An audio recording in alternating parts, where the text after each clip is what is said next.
And coming back to one point that you made about people in low to middle income country, specifically Nigeria and countries around in Africa, having a higher threshold to pain.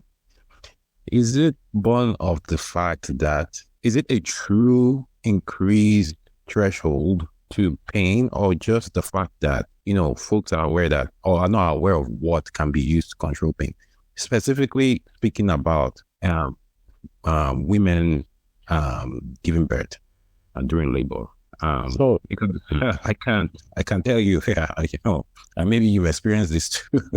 If you are in the room with your wife at the time of delivery, you see what the person is experiencing, and if they don't have access to something that can help them for pain, is that saying that it's because they have a higher threshold? Is that kind of like, is that true or a pseudo belief that we have?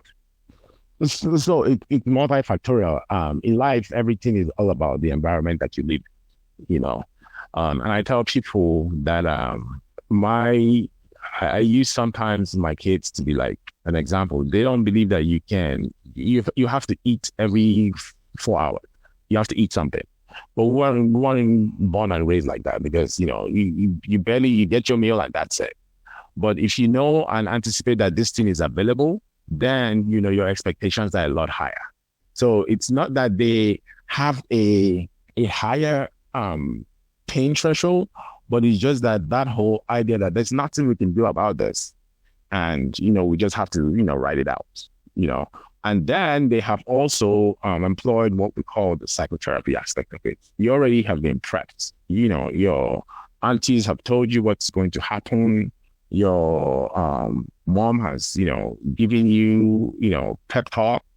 Your friends, a little older, or you just had a baby, have told you this is what is going to happen. It all gets better. So, and again, it's also part of individuals. Even here in the US, there's some people who have a better pain threshold than others. Some people can tolerate, a lot more pain than the rest. I remember when I was a house officer in, UNTH, when we're doing episiotomies back then, nobody gives anybody local anesthetic. I mean, if you just, I'd still tell my colleague there, like, we're very, very savage back then. If you just go there and you tell the woman to, be still, and you try to put in your needle to fix the episiotomy, and she, tries to move around, you just leave her and go to the next person, and then you're not going to come back to her. But here, it's more like, it's malpractice for you to try to repair someone's episiotomy without adequate pain medication. They already have an epidural, which makes it a lot better. But even with the epidural, you still have to use local anesthetic to normal plate. So limited. Multifactorial. So one, it's availability. There's access. Two, they've already have, you've been prepped and you've been, counseled and told that, this is what you're going to have to pass through, and this is what you need to do.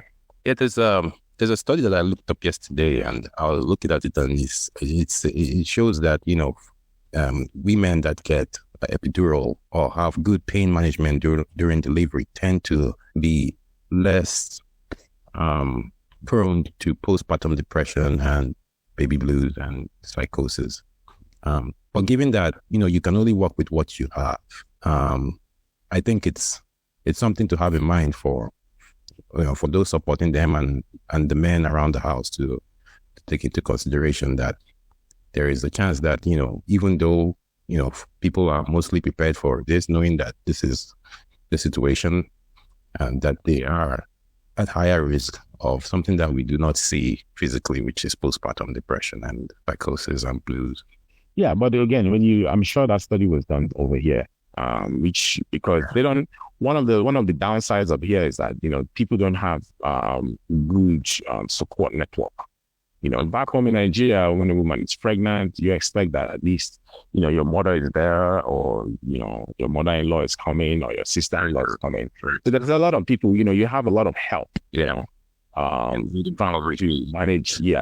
to manage all of that. So it's not going to be uncommon that you would have better endorphins, which is which are some of those hormones that helps you make you feel good and happy.